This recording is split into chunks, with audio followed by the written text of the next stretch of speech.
नमस्कार दोस्तों, मैं बीके मालाकार स्वागत करता हूं आपका हमारे इस यूट्यूब चैनल में। दोस्तों, आज मैं हिंदी वर्णमाला के बारे में बताना चाहता हूं, जहां से प्रतियोगी परीक्षाओं में प्रश्न पूछा जाता है। तो आइए वीडियो को शुरू करते हैं। हिंदी वर्णमाला के बारे में आप लोगों को पता ही होगा। सबसे पहले हम लोग वर्णमाला के बारे में जानते हैं। तो वर्णों के क्रमबद्ध समूह को वर्णमाला कहते हैं।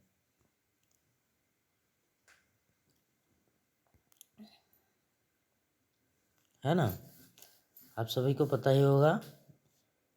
वर्णों का जो क्रमबद्ध समूह होता है उसको हम वर्णमाला कहते हैं। आइए अब आगे बढ़ते हैं वर्णों के प्रकार के बारे में। वर्ण दो प्रकार के होते हैं, स्वर वर्ण और व्यंजन वर्ण। तो इस वीडियो में हम केवल स्वर वर्णों के बारे में ही जानेंगे। अब स्वर वर्ण होता क्या है? जिन वर्णों का उच्चारण स्वतः ही होता है उन्हें स्वर वर्ण कहते हैं, और इनकी संख्या जो है 11 होती है। जैसे अ, आ, ई, उ, ऊ, री, ए, ओ, औ। है ना, तो ये इनकी संख्या 11 होती है। दो और ऐसे स्वर होते हैं जिन्हें संयुक्त रूप से अयोगवाह कहा जाता है। वे स्वर होते हैं अंग और अह। है ना, आप सभी को पता भी होगा, बहुत से ऐसे साथी हैं जिनको वर्णमाला के बारे में पता होता है। तो अंग और अह दोनों को मिलाकर अयोगवाह कहा जाता है। अतः यदि आपको प्रतियोगी परीक्षाओं में, है ना, व्यापम या पीएससी द्वारा आजकल कुछ ऐसे ही प्रश्न पूछ लिए जाते हैं। यदि आपको कुल स्वर पूछा जाए तो 13, है ना, कुल स्वर 13 होते हैं। और यदि मूल स्वर पूछा जाए तो इनकी संख्या 11 होती है। क्लियर है? अब आते हैं स्वर के प्रकार के बारे में। स्वर जो है मुख्य रूप से 3 प्रकार के होते हैं। कौन कौन से?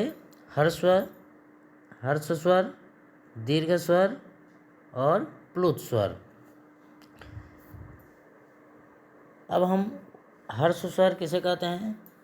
है ना, जो छोटे अ, छोटे ई, छोटे ऊ और री, है ना, ये चारों, इनकी संख्या 4 होती है। ये हर्ष स्वर कहलाते हैं।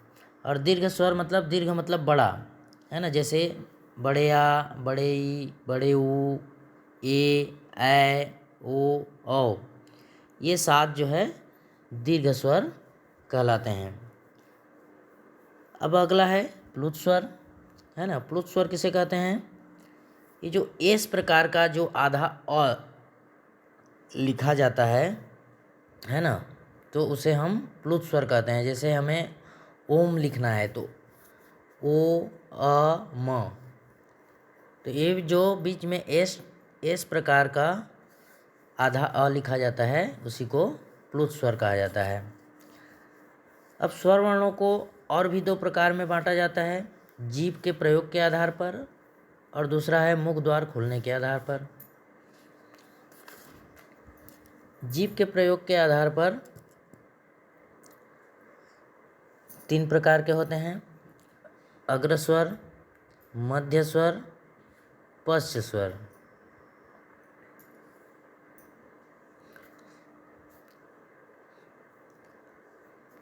और मुख द्वार खुलने के आधार पर 4 प्रकार के होते हैं, विवृत, अर्धविवृत, संवृत, अर्धसंवृत।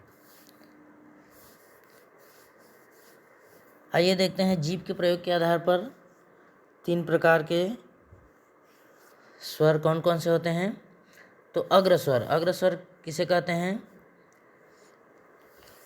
है ना, अग्र मतलब आगे, है ना, जीभ के प्रयोग के आधार पर, मतलब जीभ के प्रयोग, किसी स्वर के उच्चारण के समय हमारे जीभ का जो आगे का हिस्सा जो है उठता है ना, आगे का हिस्सा ऊपर उठता है, उसे हम अग्रस्वर कहते हैं। है ना, तो कौन कौन से ऐसे वर्ण हैं जिनके उच्चारण में हमारे जीभ का आगे का भाग ऊपर उठता है? तो उनमें आता है ई, ए ऐ, ई ए ऐ, ये 4 जो है अग्र स्वर कहलाते हैं, है ना। अब है मध्य स्वर। मध्य मतलब बीच का, तो हमारे जीभ के बीच का भाग, है ना, जिन स्वरों के उच्चारण में हमारे जीभ के बीच का भाग सक्रिय रहता है उसे हम मध्य स्वर कहेंगे। इसके अंतर्गत केवल एक ही वर्ण आता है अ, है ना। आप उच्चारण करके देखिए अ, है ना, तो आपके जीभ का जो बीच का हिस्सा ही सक्रिय हो रहा है, ऊपर उठ रहा है, इसलिए इसे मध्य स्वर कहते हैं। अगला है पश्च स्वर। पश्च स्वर मतलब पश्च मतलब पीछे, तो जिन वर्णों के उच्चारण में हमारे जीभ के पीछे का हिस्सा ऊपर उठता है उसे हम पश्च स्वर कहेंगे। इसके अंतर्गत 5 वर्ण आते हैं आ, उ, ओ और औ। अगला है मुख द्वार खुलने के आधार पर 4 प्रकार के होते हैं। पहला कौन सा है? विवृत स्वर। विवृत मतलब क्या होता है? खुला हुआ, है ना। मुख द्वार मतलब ये जीभ के प्रयोग के आधार पर हम लोग देख लिए 3 स्वर होते हैं, अग्र स्वर, मध्य स्वर और पश्च स्वर। और ये मुख द्वार खुलने के, हमारे मुख का खुलने के आधार पर स्वर कौन कौन से प्रकार होते हैं। तो पहला विवृत मतलब मुख द्वार का खुला हुआ, है ना। तो जिन वर्णों के उच्चारण में हमारा मुख द्वार सबसे अधिक खुलता है उसे हम विवृत स्वर कहेंगे। तो इसके अंतर्गत केवल एक ही वर्ण आता है आ, है ना। आ बोलने से हमारा जो मुख द्वार है वो पूरी तरह से खुल जाता है, इसलिए आ को हम विवृत स्वर कहेंगे। दूसरा है अर्ध विवृत, कम खुला हुआ, है ना। अर्ध मतलब आधा, विवृत मतलब खुला, है ना, कम खुला हुआ। तो इसके अंतर्गत ऐसे वर्ण जिनके उच्चारण में हमारा मुख द्वार जो है विवृत की तुलना में थोड़ा कम खुलता है। इसके अंतर्गत 4 वर्ण आते हैं अ, ए, ओ, और एक और वर्ण आता है आ, जो फारसी का शब्द है आ, है ना, जिसमें अर्धचंद्र बिंदु लगा होता है आ, वही वाला आ। तो ये 4 जो है अर्ध विवृत कहलाते हैं। अगला है समृद्ध। समृद्ध का अर्थ होता है सबसे कम खुलना। तो इसके अंतर्गत कौन कौन से वर्ण आते हैं? ई, उ, ये 4 वर्ण ऐसे हैं जिनके उच्चारण में हमारा मुख द्वार जो है सबसे कम खुलता है। ठीक है। अब अगला है अर्ध समृद्ध। अर्ध समृद्ध मतलब समृद्ध की तुलना में अधिक खुलना। मतलब समृद्ध में क्या होता है, हमारा मुख द्वार सबसे कम खुलता है, तो उसके तुलना में अर्ध समृद्ध में थोड़ा अधिक खुलना, उसको हम अर्ध समृद्ध कहेंगे। इसके अंतर्गत 2 वर्ण आते हैं ए और ओ।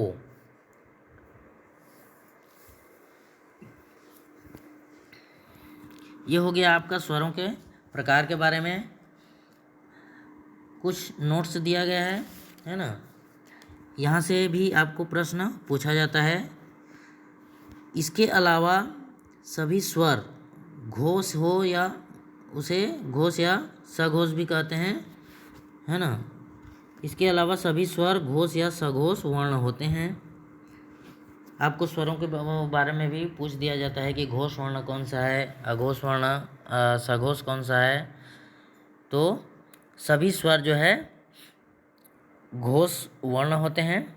दूसरा है स्वरों का उच्चारण स्थान, जैसे अ, आ, अह का उच्चारण स्थान कहाँ से है? कंठ से है।